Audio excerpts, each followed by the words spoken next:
அடுத்தது பார்க்கலாம். இந்த ஒளி வேறுபாடு அறிந்து சரியான பொருளை அறிதல், இதுவும் அதே தான். அதே லகர வேறுபாடத்தான் கேட்டிருக்கிறாங்க. இது பாருங்க, கலை முதல்ல பொது லகரத்தை கொடுத்துட்டாங்க. அடுத்த கலை, அடுத்தது கலை வருது. இப்போ இது கொஞ்சம் பாருங்க. இந்த கலை அப்படின்னா என்னடான்னா பாருங்க, முக அழகு, தலை அழகு, பல்லழகு, கை அழகுன்னு கொடுத்துக்கிறாங்க. இந்த கலை ஆள் என்ன ரொம்ப கலையா இருக்கிற அப்படின்னு நம்ம சொல்றோம். அந்த கலைங்கிறது முக அழகத்தான் நம்ம சொல்றது, முகத்தை பார்த்து தான் சொல்றோம், அதான் முக அழகு.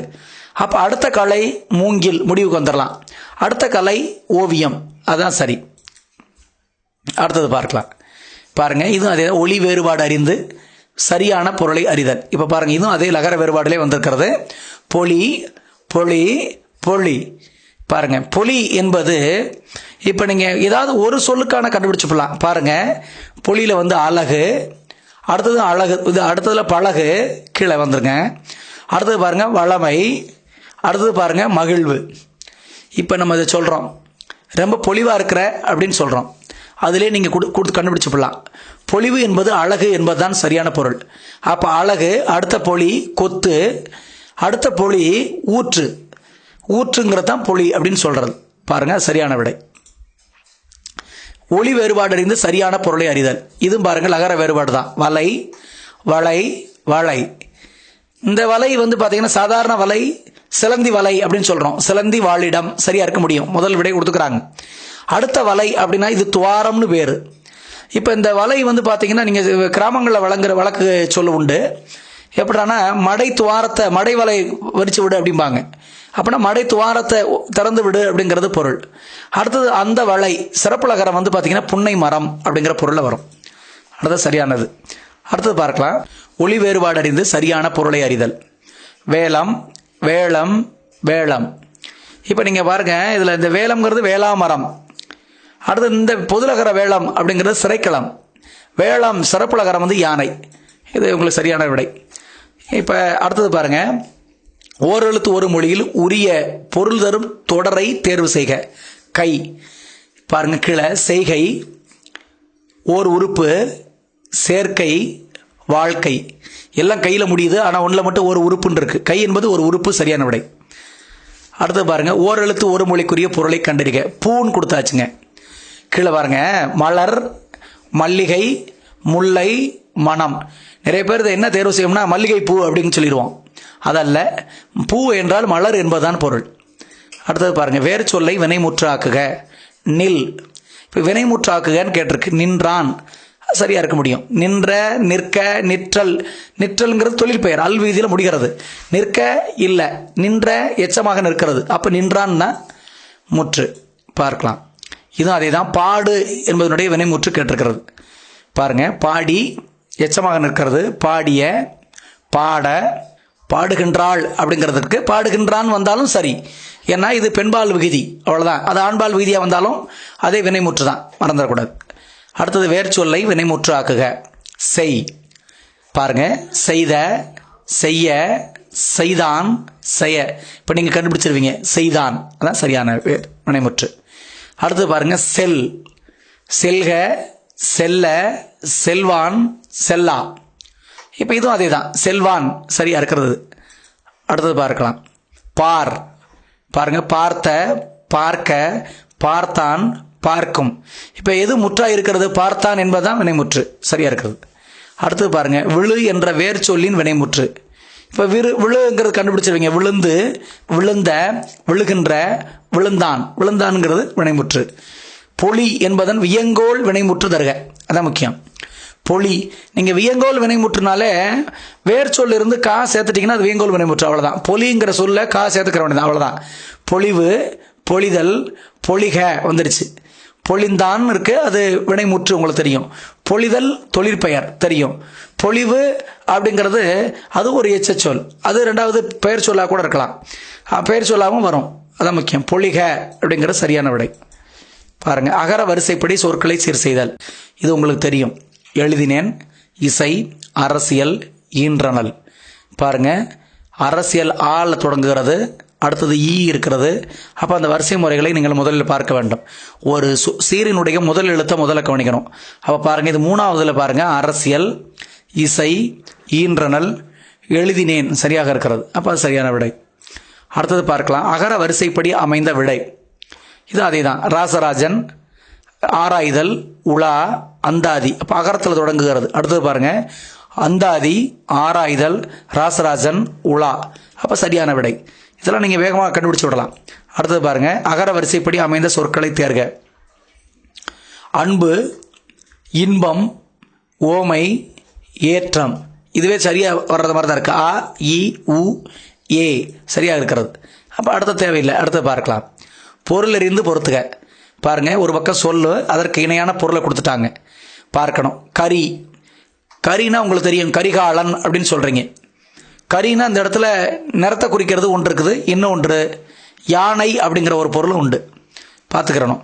அடுத்தது அந்த கரிகாலங்கிறது வந்து யானை காலன் என்பது அல்ல, அவன் வந்து அங்கே நிறத்தை குறிக்கிற சொல். ஏன்னா நீ அதை கவனத்தில் பார்க்கணும். இங்கே பாருங்க. அடுத்தது செரு, செருனா போர் என்பது பொருள். அடுத்தது பாருங்க சிலை, சிலை என்றால் வில் என்று பொருள். அடுத்தது நகை, நகை என்றால் சிரிப்பு என்பது பொருள். இப்போ பார்க்கலாம். பாருங்க ஒன்றுக்கு ஆ யானை, கரி என்பது யானை. அடுத்து 2 செரு என்பது போர். அடுத்தது சிலை என்பது வில், நகை என்பது சிரிப்பு என்று சரியாக இருக்கிறது. பொறுத்துக. பாருங்க புனல், புனல் அப்படின்னாலே உங்களுக்கு தெரியும், அனல்வாதம் புனல்வாதம் கேள்விப்பட்டிருப்பீங்க. அப்போ அனல்னா நெருப்பு, புனல்னா நீர் தெரியும் உங்களுக்கு. மாசு, மாசுனாலே குற்றம். அடுத்தது பாருங்க தாளாண்மை. இந்த தாளாண்மை அப்படின்னா முயற்சி அப்படிங்கிறது பொருள். மடி அப்படின்னா சோம்பல். இதெல்லாம் இலக்கிய வழக்கு சொற்கள் தெரிஞ்சுக்கிறணும். பாருங்க அதை தான் விடை கொடுத்துக்கிறாங்க. ஒன்றுக்கு கடைசி ஆன்சர் இ நீர், மாசு ஆ குற்றம், தாளாண்மை ஆ முயற்சி, அடுத்து மடி சோம்பல் சரியா இருக்கிறது. அடுத்தது பாருங்க பொருள் அறிந்து பொறுத்துக. சோர்வு உங்களுக்கு தெரியும், சோர்வு மேலே எதிர்பக்கம் பாருங்க தவளை, மறதி, பாம்பு, படகு. சோர்வுனாலே மறதி அப்படிங்கிறத பொருத்தமாக இருக்க முடியும். அடுத்தது பாருங்க நாவாய், நாவாயினாலே இங்கே இந்த படகுனுடைய அது வழக்கு சொற்கள். படகு, அந்த படகுங்கிறதுக்கு பேர் தான் நாவாய் அப்படின்னு சொல்லுவாங்க, அது வழக்கு சொல்லு. அடுத்தது நுணல் அப்படிங்கிறது தவளை, நுணலும் தன் வாயால் கெடும் அப்படின்னு ஒரு பழமொழி இருக்கும், உங்களுக்கு தெரியும். நுணலுங்கிறது தவளை, அரவம் அப்படிங்கிறது பாம்பு. இப்போ விடைகளை பாருங்க அதே தான் இருக்கிறது. சோர்வு, மறதி, ஒன்றுக்கு ஆ. அதே இதில் நீங்கள் பொருத்தி பார்த்தீங்கன்னா நீங்கள் பெரும்பாலும் 1, 2 சரியாக வந்துச்சுனாலே பெரும்பாலும் சரியான விடையாக இருக்கும். அதை நீங்கள் பார்த்துக்கலாம், அதான் விடை, பார்த்துக்கலாம். அடுத்தது வாங்க பொறுத்துக. பாருங்கள் நூல் கொடுத்தாச்சு, எதிர்பக்கத்தில் நூலாசிரியர். பாருங்க திருவந்தாதி, எழிலோவியம், இயேசுகாவியம், திருவெங்கை உலா. இது கொஞ்சம் ஜென்ரல் நாலேஜ் மாதிரி, இது கொஞ்சம் நீங்கள் மனப்பாடம் பண்ணி தான் இருக்கணும். திருவந்தாதி அப்படிங்கிறது எதிர்பக்கம் பாருங்க சிவபிரகாச சுவாமிகள், கண்ணதாசன், வாணிதாசன், நம்பியாண்டார், நம்பி. இப்போ நீங்கள் இதில் எதுங்கிற குழப்பம் இருந்துச்சுன்னா நீங்கள் உடனே எழிலோவியம் யார் எழுதுனா அப்படின்னு பார்த்தீங்கன்னா எழிலோவியம் வந்து வாணிதாசன் கண்டுபிடிச்சிக்கலாம். இயேசுகாவியம் யார்? கண்ணதாசன். அப்போ 2 விடை குறுக்கு மறுக்குமா வந்துருச்சு. திருவெங்கை உலா சிவபிரகாச சுவாமிகள், மறந்துடக்கூடாது. அப்போ முடிஞ்சு வச்சு. அப்போ திருவந்தாதி நம்பியாண்டார், நம்பி, அந்த முடிவுக்கு வந்துடலாம். இப்போ பாருங்கள் ஒன்றுக்கு இ நம்பியாண்டார், நம்பி, 2க்கு எழிலோவியம் இ வாணிதாசன், இயேசுகாவியம் பாருங்க கண்ணதாசன், திருவெங்கை உலா ஆ சிவபிரகாச சுவாமிகள், மறந்துடக்கூடாது. அடுத்தது பாருங்க புகழ்பெற்ற நூல், நூலாசிரியர். கலிங்கத்து பரணி. இப்போ நீங்கள் கலிங்கத்துக்கு ஜெயங்கொண்டார் அப்படிம்பாங்க, கலிங்கத்துக்கு ஒரு ஜெயங்கொண்டார் அப்படிங்கிறதே அடைமொழி, மறந்துடக்கூடாது. கலிங்கத்து பரணினாலே ஜெயங்கொண்டார் வந்துடும். கலிங்கம்னா போர் அப்படி வச்சுக்கோங்க. ஜெயம்ங்கிறது வெற்றி, ஆனால் இங்கே தோல்வியாக இருக்கும். அந்த கலிங்கம் வந்து தோத்து போச்சு, அவ்வளோதான். கலிங்கம் வந்து தோற்றது அப்படிங்கிறதான். ஆனால் அதை பற்றி பேசுவது ஜெயங்கொண்டார், அதை பற்றி பாடினது ஜெயங்கொண்டார், மறந்துடக்கூடாது. திருச்சிற்றம்பல கோவை. நீங்கள் கோவைனாலே கோவை வாடிய வாயால் பாவை வாடுக அப்படிம்பாங்க. அப்படின்னா திருச்சிற்றம்பல கோவை அப்படின்னா யார் அப்படின்னீங்கன்னா மாணிக்க வாசகர் தான். அதான் கோவை வாடிய வாயால் பாவை வாடுக. இந்த கோவையும் பாவைன்னா என்னன்னா, கோவை அப்படிங்கிறது திருச்சிற்றம்பல கோவையை சொல்கிறோம், பாவைங்கிறது என்னடனா திருவம்பாவை சொல்லுவாங்க, அதான் மாணிக்க வாசகர். பழமொழி அப்படின்னு பார்த்தீங்கன்னா முன்றுரையினார், உங்களுக்கு எல்லாரும் தெரியும். சீரா புராணம், உமறு புலவர். சரி பாருங்க அது விடை. 1க்கு இ, 2க்கு திருச்சிற்றம்பல கோவை இ மாணிக்க வாசகர். அடுத்தது 3 பழமொழி பார்த்தீங்கன்னா முன்றுரையனார். 4 சீரா புராணம், உமறு புலவர். அடுத்தது பாருங்க நூல், நூலாசிரியர். அவங்களுக்கு தெரியும். நளவெண்பா, வளையாபதி, இந்நிலை, தேம்பாவணி அப்படின்னு கொடுத்துட்டாங்க. நளவெண்பா ஆசிரியர் யாருன்னா புகழேந்தி. அது தெளிவாக நீங்கள் ஞாபகத்தில் வச்சுக்கணும். நளனுடைய கதையை பற்றி பேசியவர் புகழேந்தி. ஏன்னா நளனுடைய புகழுக்கு காரணம் புகழேந்தி அப்படிம்பாங்க அவர். அதனால தான் நளவெண்பா அப்படிங்கிறது. அடுத்து பாருங்க வளையாபதி. வளையாபதி அப்படின்னு பார்த்தீங்கன்னாலே இது உங்களுக்கு தெரியும். இதனுடைய ஆசிரியர் இன்னைக்கு அறியப்படாதவர், யாருன்னு தெரியல. அந்த அறியப்படாதவர் கொடுத்துட்டாங்க அவங்களே. இந்நிலை, நீங்கள் இந்நிலைக்கு உரை எழுதி பதிப்பித்தவர் அப்படிங்கிற தொடர்புடையவர் வந்து பார்த்தீங்கன்னா வஉசி. அதை நீங்கள் கவனிச்சுக்கணும். அவர் உரை எழுதியவர், அவரே உரை எழுதியிருக்கிறார். வஉசினாலே நம்ம நினைப்போம் சுதந்திர போராட்ட வீரர் அப்படிங்கிற மாதிரி தான் நம்ம வச்சிருப்போம். ஆனால் இவர் வந்து இலக்கியத்தில் ரொம்ப ஈடுபாடு உடையவர். அதனால இந்நிலைக்கும் வஉசிக்கும் தொடர்புடையவர். அடுத்து தேம்பாவணி, உங்களுக்கு தெரியும், வீரமாமுனிவர். பாருங்க, 1க்கு ஆ புகழேந்தி நளவெண்பா. அடுத்து வளையாபதி பாருங்க, 2 ஆ அறியப்படாதவர். வளையாபதி ஆசிரியர் அறியப்படவில்லை. இந்நிலை பாருங்க, உரை எழுதி பதிப்பித்தவர் வஉசி. அடுத்து தேம்பாவணி வீரமாமுனிவர். வாங்க, அடைமொழியால் குறிக்கப்பெறும் நூல் இதிலே கொடுத்துட்டாங்க. நற்றிணை, நல்ல குறுந்தொகை, ஐங்குறுநூறு, அகநானூறு இப்படி கொடுத்துட்டா நம்ம என்ன நினைப்போம்னா நற்றிணை என்பது நல் திணை அப்படிங்கிறதுனால நற்றினையை தேர்ந்தெடுத்துருவோம். ஆனால் அது அல்ல. நல்ல குறுந்தொகை தான் அடைமொழி, தனி ஒரு மொழியாக வந்திருக்கிறது. அதனால தான் அது அடைமொழி. நல்ல குறுந்தொகை தான் விடை. மணநூல் என்று அழைக்கப்படுவது உங்களுக்கு தெரியும். சிலப்பதிகாரம், மணிமேகலை, கம்பராமாயணம், சீவக சிந்தாமணின்னு கொடுத்துக்கிறாங்க. ஏன் நான் சீவக சிந்தாமணியை முதல்ல சொல்லினேன்னா, சீவகனுடைய வேலையே வந்து பார்த்தீங்கன்னா 8 வகையான பெண்களை வந்து திருமணம் செய்கிற நிலையை சுட்டு வந்தால் அந்த சீவகனுடைய சிந்தாமணி.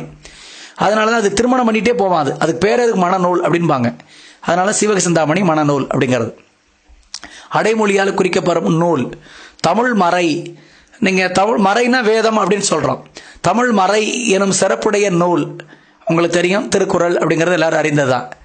அடுத்தது பாருங்க, உலக பொதுமறை என்று அழைக்கப்படும் நூலும் அதே திருக்குறள் தான். அடுத்தது பார்க்கலாம், எதிர்ச்சொல் தருக. சோம்பல், நீங்கள் சோம்பல் அப்படின்னாலே அதுக்கு எதிர்ச்சொல் அப்படின்னா முயற்சியா இல்லை, உழைப்பா இல்லை, தளர்ச்சியா இல்லை, சுறுசுறுப்பு. அதான் சரியான விடை. அடுத்தது பாருங்க, ஆக்கம் எதிர்ச்சொல் தருக. ஆக்கம்னாலே எதிர்ச்சொல் அழிவு அப்படிங்கிறது தெரிஞ்சுக்கலாம். அழிவு அதான் அர்த்தம். அடுத்தது பாருங்க, நிறை எதிர்ச்சொல் தருக. எதிர்ச்சொல் கேட்டிருக்கு. நிறைனாலே குறை அப்படின்னு அர்த்தம். அப்போ இன்னொரு இதிலே மாதிரி கேட்பாங்க, அரை குறை எதிர்ச்சொல் தருக அப்படின்னு கேட்பாங்க. அரை குறை எதிர்ச்சொல் தருக, நல்ல நினைவில் வருங்க. குறைக்கு நிறை சொல்லியாச்சு. அப்போ அரை குறை அப்படின்னா அது முழு நிறை, அவ்வளோதான் அர்த்தம். அந்த முழு நிறை, அரைக்கு முழு அப்படி வச்சுக்கிறணும். அடுத்தது பார்க்கலாம், அகத்து எதிர்ச்சொல் கேட்டிருக்கு. பெரிய, பக்கம், புறத்து, அருகே. இந்த அகத்துனாலே நீங்கள் புறத்து கண்டுபிடிச்சிருவீங்க, அதான் எதிர்ச்சொல். அடுத்தது பார்க்கலாம், பகை எதிர்ச்சொல் தேர்க. பகைனாலே நீங்கள் தீமையா இல்லை, நன்மையா இல்லை, இனிமையா இல்லை, நட்பு அதான் அர்த்தம். சரிங்க. பொருந்தா சொல்லை கண்டறிக. அன்னம், கிளி, புலி, மயில். நீங்கள் பாருங்க, அன்னம்ங்கிறது பறவை, கிளிங்கிறது பறவை, மயில் பறவை, புலி பறவையா? அப்போ பொருந்தாத சொல் புலி. அடுத்தது பாருங்க, பொருந்தாத ஒன்றை தேர்வு செய்க. சிறுபான் ஆற்றுப்படை, பெரும்பான் ஆற்றுப்படை, திருமுருகாற்றுப்படை, பட்டினப்பாலை. இப்போ இது 3மே ஆற்றுப்படை நூல்கள். 4வது பட்டினப்பாலை, அப்போ அது அல்ல, அதான் பொருந்தாதது. பொருந்தா சொல்லை கண்டறிக. பாருங்க, தோணி, தெப்பம், நாவாய், ரயில். இப்போ தோணி எல்லாமே நீங்கள் பாருங்கள், அந்த நமக்கு கடல் வழி தொடர்புடைய செய்திகளாக இருக்கும். பூராமே படகுல போகக்கூடியது தான். நாவாயினா படகு, தெப்பம்னாலும் அந்த குளத்தை குறிக்கிறது, தோணினாலும் அது உள்ள இருக்கிற அந்த இதை குறிக்கிற சொல். தெப்பம் தொடர்பான அந்த படகுல இருக்கிறத சொல்கிறது. அந்த படகுடைய சிறு படகுகளை தோணிங்கிறது, அதான் வேற ஒன்றும் இல்லை. அதுக்கு அப்போ ரயில் தொடர்பு இல்லாதது. சரிங்க. பொருந்தாத ஒன்றை கண்டறிக. நாலடியார், பழமொழி, கலிங்கத்து பரணி, இன்னா 40. நீங்கள் பாருங்கள், நாலடியார், பழமொழி, இன்னா 40 நீதி நூல்கள். பாருங்கள், அது 11 கீழ்கணக்கு நூல்கள். 2வது அது வந்து கலிங்கத்து பரணி, அது பார்த்தீங்கன்னா அது சங்க இலக்கிய நூல், அப்போ அது தொடர்பு இல்லை. கலிங்கத்து பரணி தான் அந்த நூல். பொருந்தாதது. பின்வரும் பெயர்களில் பொருந்தா பெயரை குறிப்பிடுக. பழமொழி, நாலடியார், பெருங்கதை, திருக்குறள். பாருங்க, இது பூரா நீதி நூல். பழமொழி, நாலடியார், திருக்குறள் பூரா நீதி நூல். பெருங்கதை தொடர்பில்லாதது, அப்போ பெருங்கதை தான். அடுத்து, ஓரெழுத்து ஒரு மொழிக்குரிய பொருளை குறிப்பிடுக. மா. மா என்பது மாமரத்தையும் குறிக்கும், மா என்பது மாங்காய் அப்படிங்கிறதா வரணும். நீங்கள் மானா மரம்னு போட்டக்கூடாது. மானா மரம் என்பது பொருள் அல்ல, மானா மாங்காய். அடுத்தது காடு வருமானா வராது, விலங்கு வரும், மானா விலங்கு. அதுக்கடுத்து மானா பெரிய அப்படின்னு வருமானா, இந்த இடத்துல நீங்கள் ஒன்றை கவனிக்க வேண்டும். கேள்விக்கு பாருங்கள், ஓரெழுத்து ஒரு மொழிக்குரிய பொருள். மானா விலங்குன்னு ஒரு பொருள் இருக்கிறது, ஆனால் பெரியன்னு ஒன்று வந்திருக்கிறது. இப்போ இந்த இடத்துல பெரியங்கிறதா சரி. ஏன்னா தொடர்புள்ள சொற்கள் அப்படின்னு பார்க்கிற போது மானா விலங்கும் பொருந்தும், மானா மரம்னும் பொருந்தும். ஆனால் எது மானா மான் அப்படிங்கிற விலங்கை குறிக்கிற சொல். மானா பொது சொல், மானா விலங்குன்னு அர்த்தம் இல்லை, அதான் முக்கியம். அடுத்தது பாருங்க, பெரிய, அதான் சரி. ஓரெழுத்து மொழிக்குரிய பொருளை குறிப்பிடுக. பா, பான்னா உங்களுக்கு தெரியும், எழுத்தா, ஓசையா, பண்ணான்னா. பண்ணுன்னு சில பேர் டிக் அடிச்சிருவாங்க. பண்ணுங்கிறது வந்து அதுவும் ஒரு இசைதான். ஏன்னா பான்னா இந்த இடத்துல இசை அல்ல, பாட்டு என்பதுதான் பொருள். அடுத்தது பாருங்க, சென்றன என்பதன் வேறு சொல்லை தேர்க. சென்றன நீங்க கண்டுபிடிச்சிருவீங்க.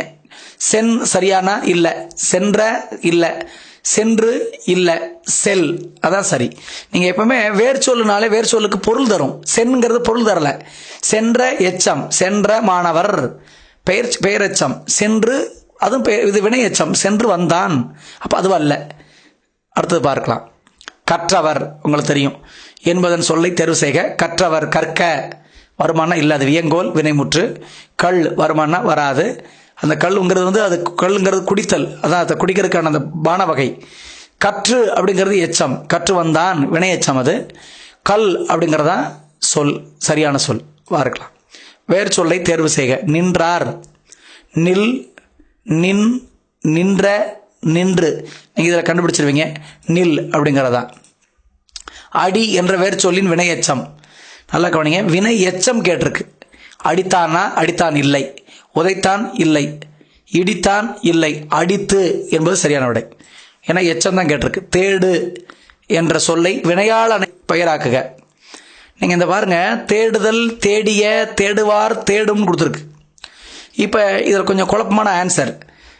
தேடுவார் அப்படிங்கிறது தேடுபவர் அப்படின்னு வந்தால் நேரடியான வினையால் அணையும் பெயர். தேடுவார் அப்படின்னா இது மறைமுகமான வினையால் அணையும் பெயர். யார் தேடுவார்? அவர் தேடுவார். அந்த அவர் என்பது மறைந்து இருக்கிறது, அவ்வளோதான். இல்லை யாரோ ஒரு நபர் உள்ள, ஆறுங்கிறது அந்த பன்மை விகுதி ஒன்று மறைந்து இருக்கிறது. அப்போ அதுதான் வினையால் அணையும் பெயர். இதே சமயத்தில் தேடுவாருங்கிற சொல்லும் இருந்து தேடுபவர் அப்படிங்கிற சொல்லும் இருந்ததுன்னா தேடுபவர் என்பதுதான் சரியான விடை. ஏன்னா தேடுகிற அவர், அவருங்கிற சுட்டு வெளிப்படையாக இருக்கிறது. வெளிப்படையாக இருப்பதற்குத்தான் முதலில் முக்கியத்துவம் கொடுக்க வேண்டும். அடுத்தது பாருங்க, உரு என்ற சொல்லின் தொழிற்பெயர். உரு அப்படின்னா உருகினான் அப்படின்னா இல்லை, முற்று.